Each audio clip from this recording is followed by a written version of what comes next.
ባለፈው በክፍል ሁለት አእምሯችን ራሱን ከጭንቀት የሚከላከልባቸውን ስልቶች ወይም ኢጎ ዲፌንስ መካኒዝሞች በምሳሌ ተመልክተናል። በዚህኛው ክፍል ሁለት ደግሞ ስለተቀሩ የዲፌንስ መካኒዝም አይነቶች ወይንም አእምሯችን ራሱን ከጭንቀት የሚከላከልባቸውን ሳብሊሜሽን እና ዲናይል ስለተባሉ የዲፌንስ መካኒዝም አይነቶች በምሳሌ እያዋዛን እንመለከታለን። አብራችን ቆዩ። የመጀመሪያው ድናያል ነው። እንግዲህ ድናያል የቀጥታ የእንግሊዝኛ ቃሉ እንደሚያስረዳው የተፈጸመን የሆነን ነገር እንዳልተፈጸመ ማሰብ እና እንዳልሆነ አድርጎ አክት ማድረግን በውስጡ የሚይዝ የዲፌንስ መካኒዝም አይነት ነው።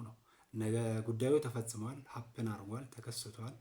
ነገር ግን ግለሰቡ ያንን የተከሰተውን ደስ የማይል ነገር ቶሎ ቢቀበለው አምኖ ቶሎ ቢያምነውና ቢቀበለው ይሄ በራስ መተማመኑን ስለሚከሰክሰው ስለ ህይወት ያለውንም አተያይ ሙሉ በሙሉ ግልብጥብጥ አድርጎ ሊረብሸው ሊበጠብጠው ስለሚችል ቶሎ አምኖ ለመቀበል መቸገር ማለት ነው። ነገ ጉዳዩ ተፈጽሟል፣ ነገርየው ኦልሬዲ ሆኗል።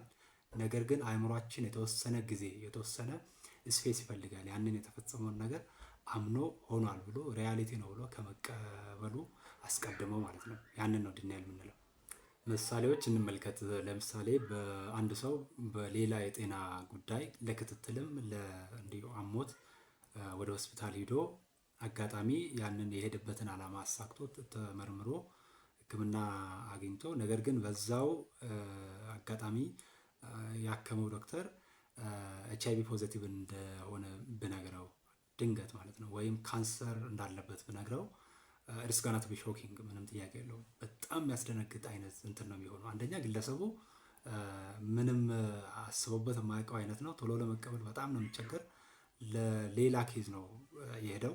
ነገር ግን ሌላ ዱብዳ የካንሰር ወይም የኤችአይቪ ፖዚቲቭ ሪዛልት እንዳለበት ሲነገረው ቶሎ አይቀበልም ማለት ነው። አንደኛ እንዴት እኔ ላይ ይገኛል ብሎ በጣም ከፍተኛ ከራሱም ጋር ከዶክተሩም ጋር የዶክተሩን ብቃት እስከ መጠራጠር፣ የተመረመረበትን ማሽን እስከ መጠራጠር፣ በዚህም ሳቢያ የተለያዩ ሆስፒታሎች ሄዶ ተደጋጋሚ ቼክ የመደረግ ፍላጎትም ሊያሳይ ይችላል ማለት ነው። ቢኮዝ እንደዚህ ያሉ ቅድም እንዳነሳሁት ቶሎ መቀበሉ ሌላ ብዙ ውስብስብ ስነልቦናዊ ጫናዎች ስለሚኖሩት እንደዚህ ቶሎ ለመቀበል መቸገር ይኖራል ነው እና ድናያል በነገራችን ላይ ሰዎች የሚያልፉባቸው 4-5 የሚሆኑ ስቴጆች አሉ።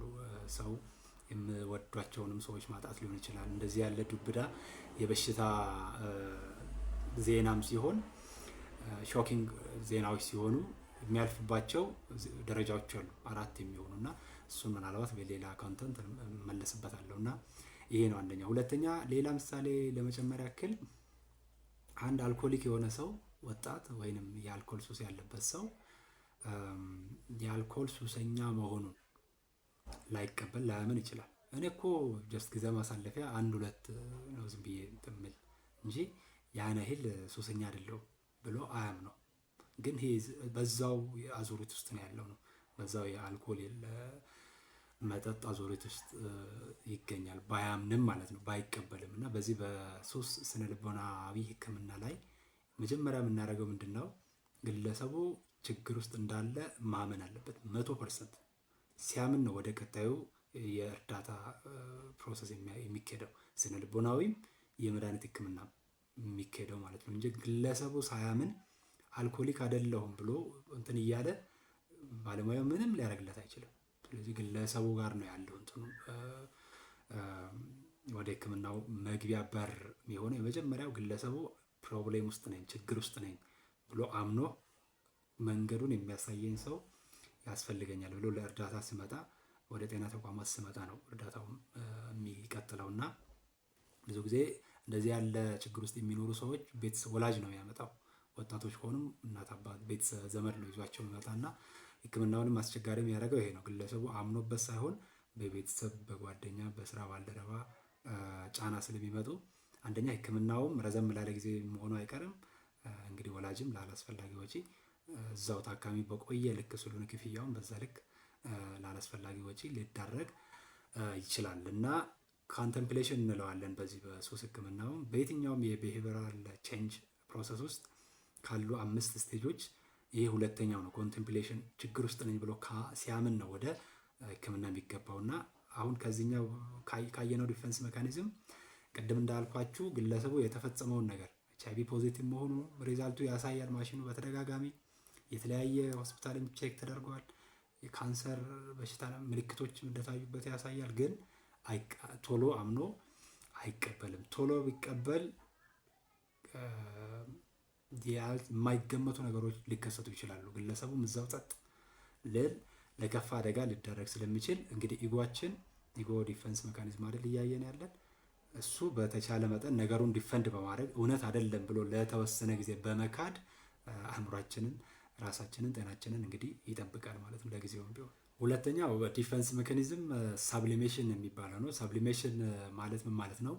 የሚሰማንን ይሄው ውሳጣዊ ስሜት የሆነ ነገር አድርግ እያለ የሚጎተጉተንን ከውስጥ የሚገፋፋንን ስሜት ሙሉ በሙሉ አውጥተን ብንገልጠው ወይም ሙሉ በሙሉ ተግባራዊ ብናደርገው አንደኛ በባህል፣ በሃይማኖት፣ በሞራል፣ በህግም ተቀባይነት ስለሌለው ወይም ስለሚያስጠይቅ፣ ስለሚያስቀጣ ያንን በማወቅ እንዴት ነው የምናደርገው ነው ሳብሊሜሽን ስንል አንአክሰፕተብል የሆነ ኢምፓልሳችንን ይሄ አድርግ የሚለው ተቀባይነት የሌለውን ውሳጣዊ ፍላጎት ስሜትን ማህበረሰቡ በሚፈልገው መንገድ ከውስጣችን አውጥተን ስንገልጠው ማለት ነው።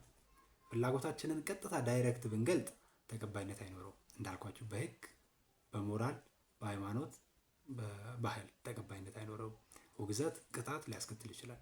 ስለዚህ አንአክሰፕተብል የሆነውን ኢምፓልስ ሶሻሊ አክሰፕተብል በሆነ ወይ ማህበረሰቡ ሊቀበለው በሚችለው መንገድ ቅቡልነት የማህበረሰቡን ቅቡልነት ማግኘት በሚያስችለን መንገድ በአቋራጭ ሄደን ወይም በአዙሪት ሄደን ያንን የሚሰማንን ስሜት ሲንገልጥ ሳብሊሜሽን እየተጠቀምን እንደሆነ ነው እንግዲህ የሚብራራው ማለት ነው። ሳብሊሜሽንን በሚመለከት ምሳሌዎች እንመልከት። ለምሳሌ በውስጡ ከፍተኛ የሆነ ጥላቻ ያለበት ሰው ያንን የጥላቻ ስሜት ወይም ሲግመንድ ፍሮይድ አግሬሲቭ አንድ ሴክሹዋል ድራይቭ ይለዋል።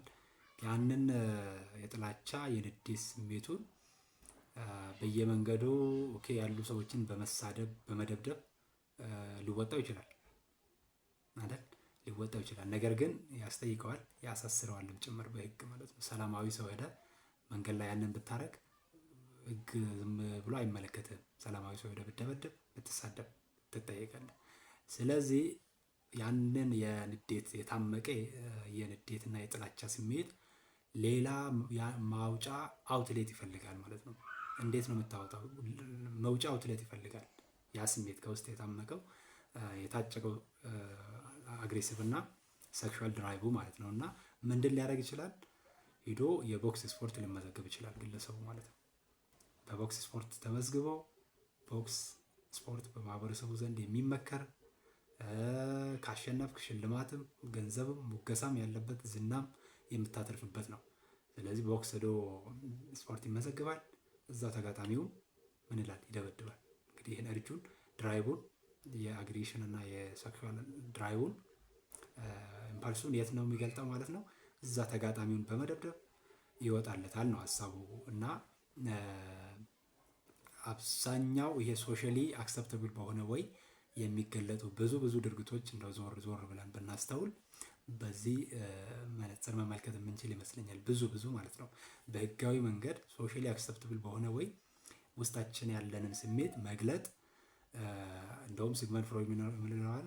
የብስለት አንዱ መለኪያ ነው ይላል። የራስን ፍላጎት ከማህበረሰቡ ህግና ስርዓት ጋር አጣጥመህ ማስኬድ መቻል አንዱ የማቹሪቲ ሌቨል ይህን የሚያሳይ ጉዳይ ነው ይላል። እና ቢኮዝ ዝም ብለህ ቀጥታ ሄደህ ከማህበረሰቡ ህግ፣ ደንብ፣ ከሃይማኖት፣ ከባህል፣ ከሞራል እና ከህግ እንትኖች ጋር ሄደህ ቀጥታ ከምትጋፈጥ ሌላ አውትሌት ፈልገህ ህጋዊ በሆነ ሶሻሊ አክሰፕተብል በሆነ ወይ ውስጥ የታመቀውን የንዴት፣ ቁጣና ሌሎች የስሜት ስብስቦች መግለጥ የብስለት ምልክት እንደሆነ ይሄም ኢጓችን ራሱን የሚከላከልበት ከጭንቀት ከውጥረት ስሜት ያንንም ተከትሎ ከሚመጣ የህግና የሞራል ተጠያቂነት የሃይማኖት ተጠያቂነት ለመከላከል ኢጓችን የሚጠቀመው ዘዴ እንግዲህ ሳብሊሜሽን ነው። ሁላችንም በሆነ ሌቨል ኦፍ እንትን እንጠቀመዋለን። ይሄንን በክፍል 3 ሌሎች የተቀሩ ዲፌንስ ሜካኒዝሞችን በምሳሌ እያደረግን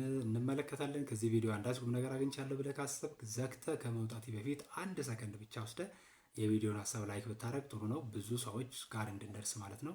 ቋሚ ወዳጅ ለመሆን እና ደግሞ እንደዚህ ያሉ ስነ ልቦናዊ ጉዳዮች ለመማማር ለመወያየት ኢትስ ፍሪ። ሰብስክራይብ አድርገህ የደወል ምልክቷን ማብራት ነው። ኖቲፊኬሽን ኦን ማድረግ ነው። ሁሌም በየሳምንቱ ቪዲዮ ስለቅ ከማንም ቀድሞ ይደርሳል ማለት ነው። ቻው